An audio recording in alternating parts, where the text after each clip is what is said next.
It is 11 at night. You are out of salt. You open an app, and 8 minutes later, a packet of salt is sitting at your door. No delivery fee. No minimum. In most of the rich world, this simply does not exist. In India, it is ordinary. But here is the strange part.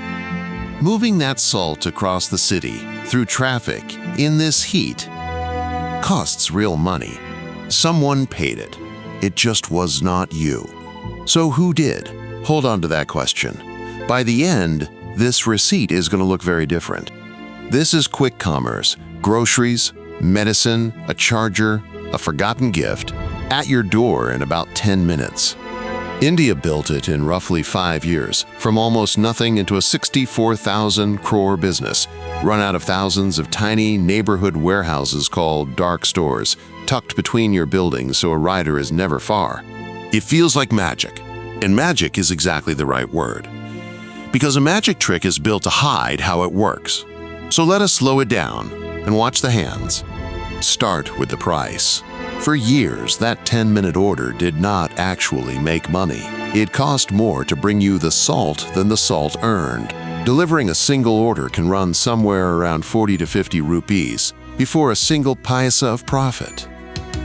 So why do it? Because the goal was never today's order.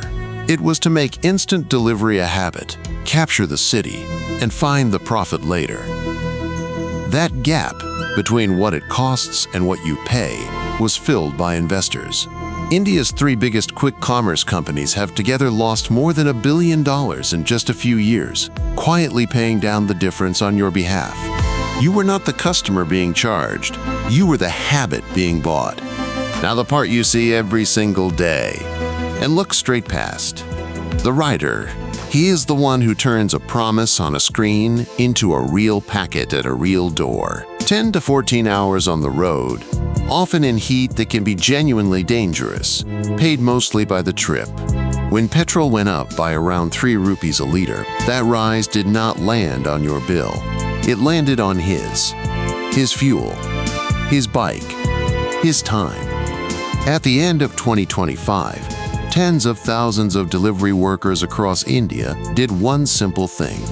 For a few hours, they switched their apps off. No riders, no 10-minute magic.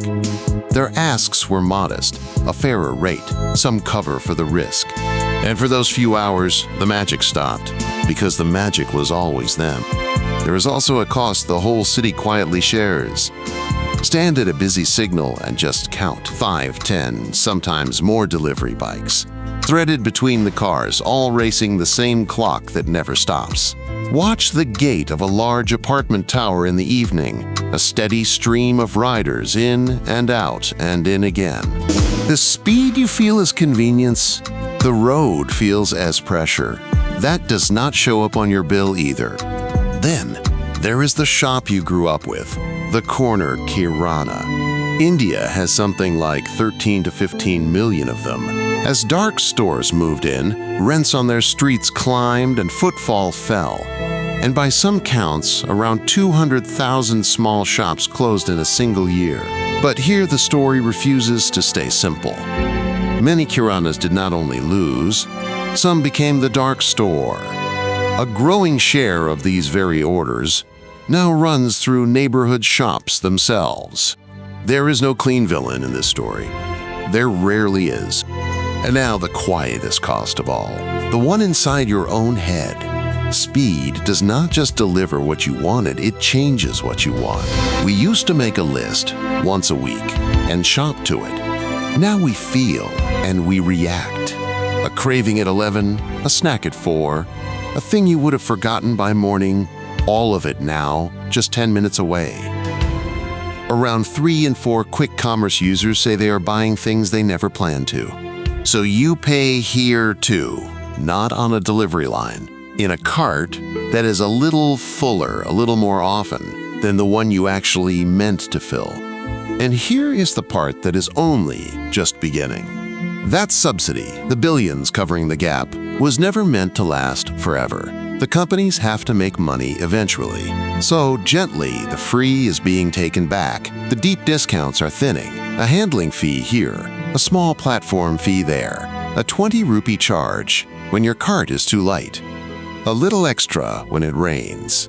The bill the investors carried for 5 years is starting to slide quietly back onto your screen. The trick is not that you never pay.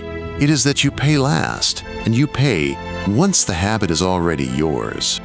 And the country is working all of this out in the open. India's own economic survey has flagged the strain on gig workers.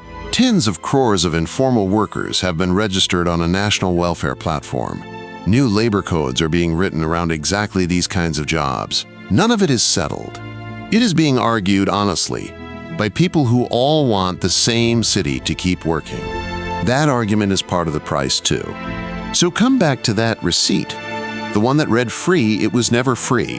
The cost did not vanish. It simply moved off your screen and onto people you do not see, and onto a version of you that you do not notice.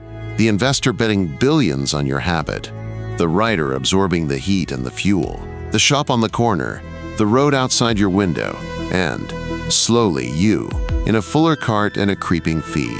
The real question was never the speed. The speed is real and genuinely remarkable. The question is the one printed in invisible ink at the very bottom. Who pays? None of this means you should feel guilty for buying salt at 11 at night. The convenience is real. The jobs are real. The choice is yours.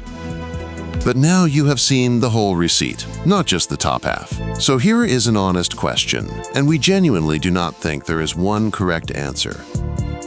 If 10 rupees more on each order meant the rider was paid fairly and the corner shop could survive, would you pay it on purpose instead of paying it without knowing? Tell us below. Not the easy answer, the real one. This has been Sphota India.